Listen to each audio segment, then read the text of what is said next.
Good morning, good morning, good morning guys. Ngayon ay for today's video magluluto tayo ng adobo. Dahil wala tayong kalan ngayon kasi naubusan tayo ng gas at ngayon magluluto tayo sa rice cooker ng adobo.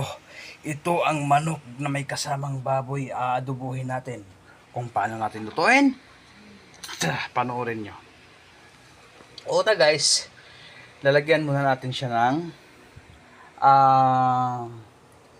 Sprite. Mami, pakibukas ng Sprite. Darling, pakibukas ng Sprite. Lalagay ko sa adobo kong lulutuin ngayon mga araw na to. Kasi wala akong mababaon sa trabaho. Kailangan ko magluto ng ulam. Kasi ang mahal pagka bumili sa labas. Lalagyan natin ng Sprite. Para po siya ay, ayan, bubuhusan ko na.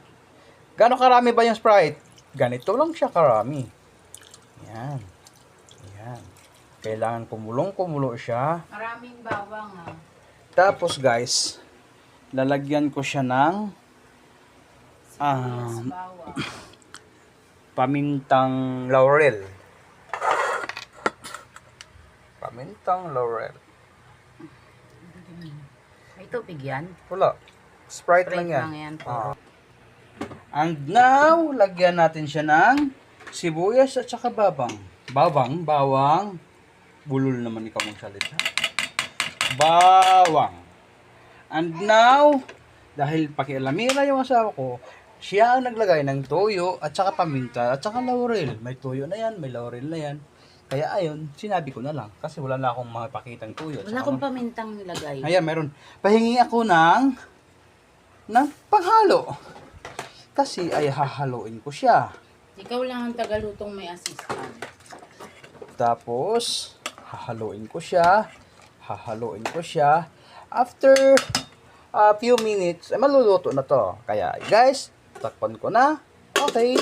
At saka ito yung rice cooker ko. Naka-on na siya. Okay.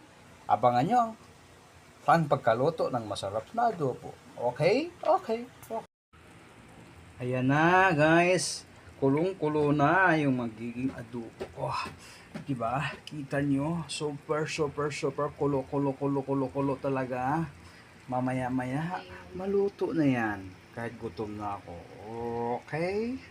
Ako sa rice cooker, oh. Ayan, oh. Ang sarap, oh. Talagang matatakam ka sa sarap, oh. Ayan pa yung tira. Inahon na lang asawa ko.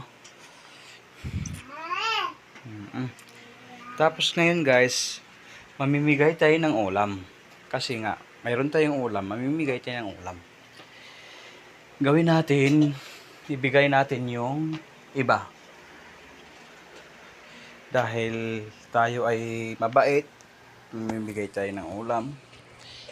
Hindi siya kapitbahay, kundi sabihanan ko sa baba. Nandito. Magsasaing na nga ako. Kaya nga, ilalagay ko Ito yung sa akin. Medyo malaki ng konti to. Kaya nahiya pa yung asawa ko magbigay. Yan, ginawa pa niyang dalawa kasi sabi ko malaki ng konti eh. Ngayon guys, ibigay natin yung para kay ito adobo para kay Papa, adobo para kay Lazar, tsaka ito, tsaka yan yung sa asawa ko, sa kanya lahat yan. Ay, di pala tinabilang pala niya yan. Grabe ka naman sa akin.